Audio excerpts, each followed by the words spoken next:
ประชาสัมพันธ์เป็นข่าวกับพี่น้องทั้งสองหมู่ได้รับการรับทราบ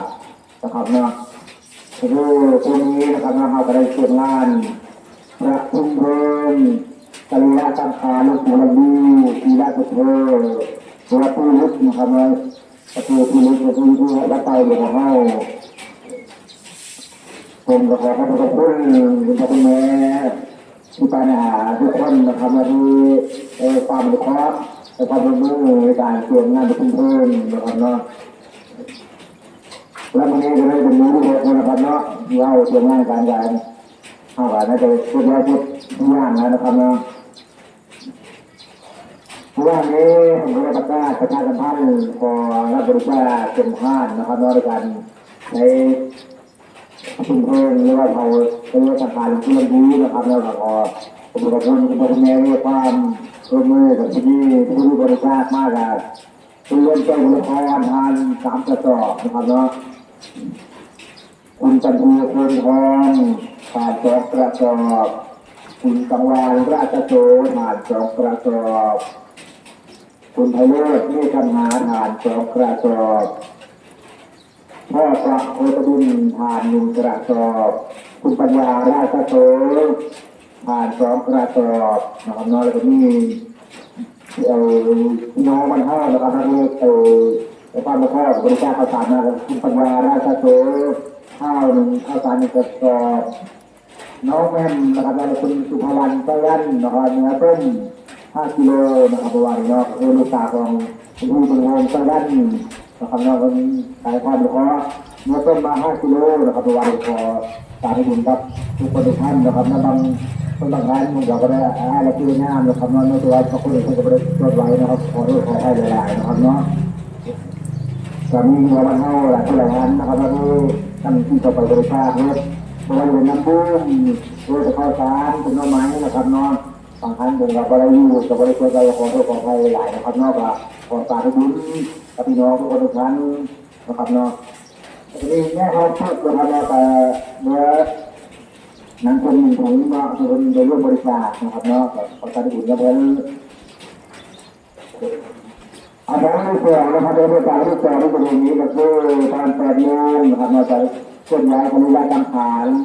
โดยผู้รับดีโดยเงินพวกข้าวหรือผู้อื่นนะครับเนาะว่าประเทศที่เราไม่ให้เรื่องคุณต้องร่วมนะครับเนาะอะไรวะตัวคนนะครับเนาะร่วมกันเลยกับเคลื่อนย้ายคนละสาขาที่ร่วมกันนะครับเนาะผมว่าท่านบ้านนะครับเราจะทำการปลายทุ่มเองนะครับนอกจากที่จะมาเล่นจะมีการตั้งข้อมูลนะครับเราตั้งเรื่องมาคุยกันเอาไปตั้งข้อมูลนะครับเราจะมีเพื่อเล่นเลยนะครับนอกจากที่มาเช้าวันที่3เอาไปเดี๋ยวนี้แบบชุดอาทิตย์เอาที่5นะครับเนาะจะรับภาพนะครับเราจะได้รับความรู้จากลุงคุณป้าแตนนะครับเราเป็นเจ้าภาพที่ดีมากนะครับเมื่อวานนี้ในการร่วมเจ้าภาพที่ทำนั้นสำหรับลุงคุณป้าแตนนะครับเนาะผลิตภัณฑ์ที่ทำนั้นแบบมีบ้านนั้นนะครับช่วยนะครับกระทู้ในงานผมครั้งนี้แต่เงิน2,540 บาทนะครับเมื่อวานนี้ลงมาแต่งนะครับเนาะแล้วจะลงมาเป็นภาพที่เราไปทำเหมือนนำเงินมาลงทุนนั่นนะครับ2,540 บาททำเป็นซื้อเขาเลยนะครับเนาะอย่างนี้สำหรับเป็นผลิตภัณฑ์ซื้อที่ดีนะครับเนาะไปเก็บอัตราตัวในราคา29,000 บาทนะครับเนาะขอสาธุบุญกับเป็นคนตาแก่และเอ็กซ์ทูคนตาแก่ทั่วโลกนะครับเนาะด้วยความรู้ว่าเรื่องบุญในครั้งนี้นะครับเนาะที่วันนี้คือขอขอบคุณทุกคน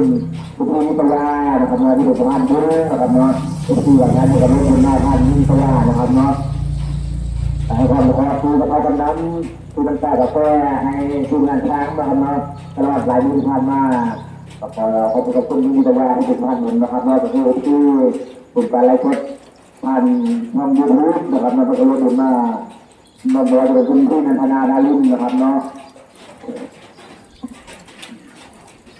ผู้พิมพ์แท้นะครับเป็นที่วันนะครับในประเทศความมันก็ซื้อเนื้อซื้อน้ำชากาแฟจะที่มันทันนะครับเนาะอันดับวันนี้ครับวันนี้กันวันนี้ก็ได้ทำอีกนู่นนะครับเนาะกับน้องเราอย่างประตู5นะครับเป็นตลาดตัว5ประตูในอย่างผลในนะครับเราจะเอาสลับสภาพสุขภาพวันนี้นะครับเนาะ ยังมีส่วนอีกส่วนหนึงก็คือมัน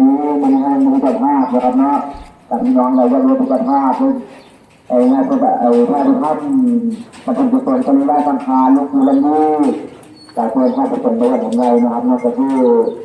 มันมีสุขภาพเขาแต่ว่าจะช่วยอีกส่วนหนึงครับงานเราเป็นกุศลที่ได้สังขารลูกคือลันนี่นะครับเนาะพี่น้องในแยกสุขภาพแจ้งข่าวประสบการณ์ในน้องนะครับน้องอันตรายเพิ่มนะครับน้องตอนนี้ผู้นี้ยังพันตำรวจเจอโรงทานนะครับน้องพื้นแม่ท้องทุกจากโซภาโรงทานเดียวนะครับน้องคุณแว่นแก้วคุณรองคุณแสงลาวีโดยตัวจิตโรงทานไอศครีมลูกหลานแม่ทำมาพิทยาโรงทานขนมเค้กพี่น้องชาวบ้านตรงกาไฟโรงทานข้าวจี่นะครับน้องแต่พี่น้องบ้านท่างามโรงทานลูกคุณพ่อและคุณดวงใจวิทยาคุณจารุณีคุณโรงทานข้าวผัดนะครับเนาะขอสาธุกับทุกคนทุกท่านที่จะร่วมบุญในมื้อนะครับเนาะแต่พี่น้องเราจะให้โรงทานสามารถเปิดมาประสงค์มาให้ผมเดี๋ยวผมจะได้การตรวจการที่มาให้นะครับเนาะแต่ข้อมืออาจารย์คนอาจจะมารวมงานคุ้มเพิ่มมาแต่หลายนะครับมือเนาะแต่พอเป็นพี่น้องบรรเทาเราไปลงไว้สุขภาพนะครับเนาะว่าพี่น้องวันนี้ก็เลยวันมุขภาพนะครับเราขอชวนลงไปร่วมกันนะครับเราขอขอบคุณท่านช่วยพยาช่วยพี่ลมใจคุณช่วยอภาชวันนะครับเนาะที่ร่วมกันนะครับเนาะที่ลงกับสุขภาพในครั้งนี้จะขอขอบคุณท่านนะครับเนาะพระเจ้าบุรีจะมีลงมาประชาสัมพันธ์เกี่ยวกับข้าวให้น้อยและความรับทราบกับประมาณนี้นะครับนั่นก็คือเกี่ยวกับการประชุมเพลินจะมีวันสักการะเรื่องนี้จะมีห้องกรรมการเข้ามืออื่นนะครับเนาะแต่วันที่2กรกฎาคมเราแปดโมงไว้เวลาวัน8 โมงจะคารวะสดเวลาจะเคลื่อนย้ายจะมีวันสักการเมืองในพวกข้าวนะครับเนาะขอเรียนเชิญพี่น้องเข้าทุกคนนะครับมาด้วยความรับผิดชอบองค์ผู้คนนะครับลงไปเรื่องคารวะจะมีวันสักการร่วมกันนะครับเราจะเคลื่อนย้ายเวลา8 โมงจะมีพวกข้าวนะครับเนาะ